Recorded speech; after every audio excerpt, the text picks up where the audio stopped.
Class সিক্সের দ্বিতীয় পর্যায়ক্রমিক পরীক্ষায় আজকে আমি বালুরঘাট গার্লস হাই স্কুলের প্রশ্ন বিচিত্রার একটি ইংরাজি সলভ করব।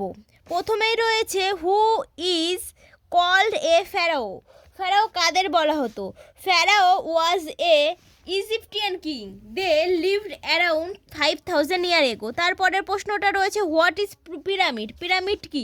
এ pyramid is a huge triangle monument that serves as the burial ground of the pharaohs. তারপরে তৃতীয় প্রশ্নটা রয়েছে we are going to Giza, who are refer to here by we.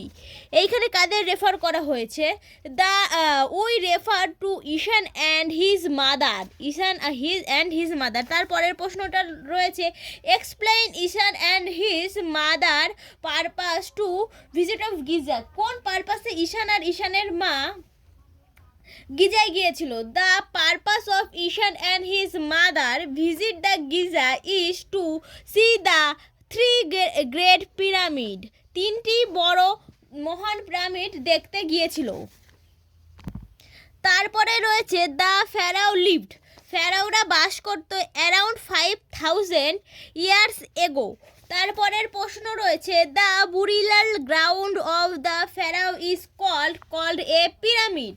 তারপরেরটায় রয়েছে তোমাদের এখানে একটা কবিতা রয়েছে, সেইটা প্রশ্নগুলো আমি সলভ করে দিচ্ছি। What is the name of the poem. এই কবিতার নাম কি? The poem name is how the little kite learned to fly. তারপরের প্রশ্নটা রয়েছে what is the name of the poet. পোয়েটের নাম কি? The poet is Krit Payel. তারপরে রয়েছে how did the boys look from above. বয়েজটা কেন আকাশের দিকে তাকিয়েছিল বা উপরের দিকে? From above the boys looked like small spot moving round. তারপরের প্রশ্ন হলো oh ho happy I am, who is the speaker. Speaker কে? The little kite is the speaker. তারপরটা oh ho how happy I am, why is the speaker happy? The speaker is happy because it was brave, tried to fly and success in the sailing high in the sky.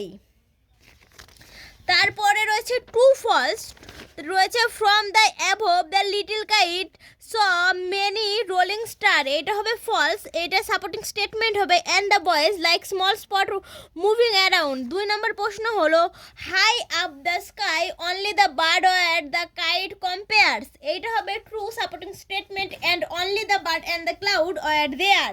3 নম্বরটা রয়েছে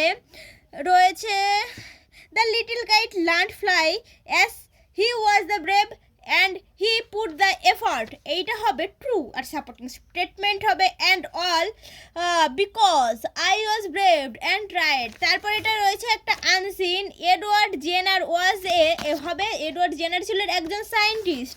2 নম্বর he invented the ভ্যানিস of the small pox. সে small পক্সের টিকা আবিষ্কার করেছিল। The small pox will not attack a person who has taken the vaccine.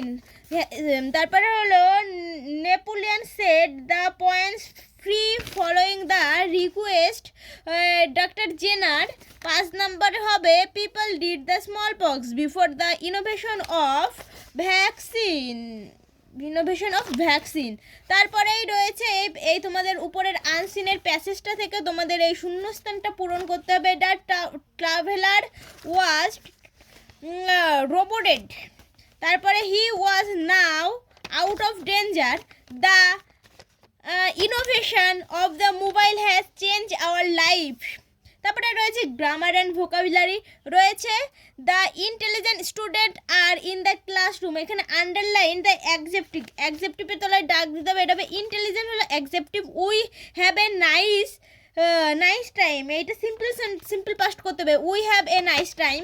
3 নম্বর হনেস্টি ইজ দ্য ডিমান্ডেড, এইটা হবে আন্ডারলাইনটা অ্যাবস্ট্রাক্ট দাগাতে হবে, অ্যাবস্ট্রাক্ট হলো honestly.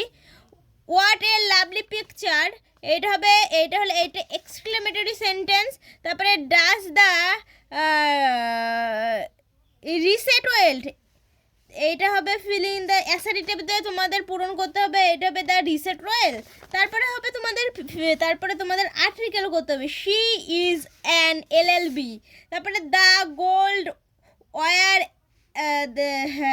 As gold as well as silver is costly.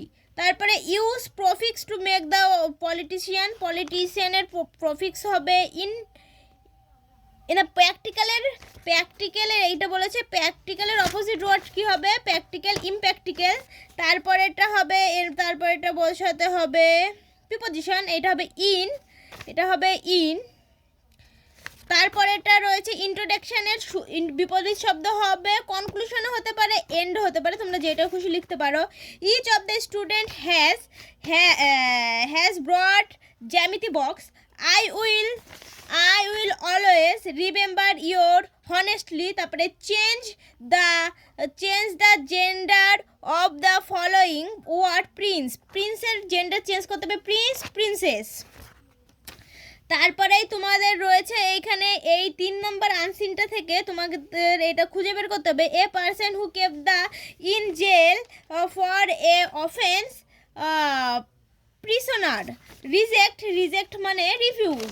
তারপরেই তোমাদের এই পাশে রয়েছে একটা খুব ইম্পর্টেন্ট রাইটিং, যেইটা তোমাদের পরীক্ষার জন্য খুবই ইম্পর্টেন্ট, সেইটা হলো the largest river in the world, নীল নদ সম্পর্কে তোমাকে লিখতে হবে। এইখানে আমি তোমাদের জন্য একটা উত্তর বানিয়ে রেখেছি, তোমরা অবশ্যই এই উত্তরটা খাতায় লিখে রাখবে এবং সেইটা দেখে তোমরা লিখে নেবে খাতায় এবং পরীক্ষার আগে মুখস্থ করবে। আর ভালো লাগলে অবশ্যই আমার চ্যানেলটি লাইক, কমেন্ট এবং সাবস্ক্রাইব করে পাশে থাকুন।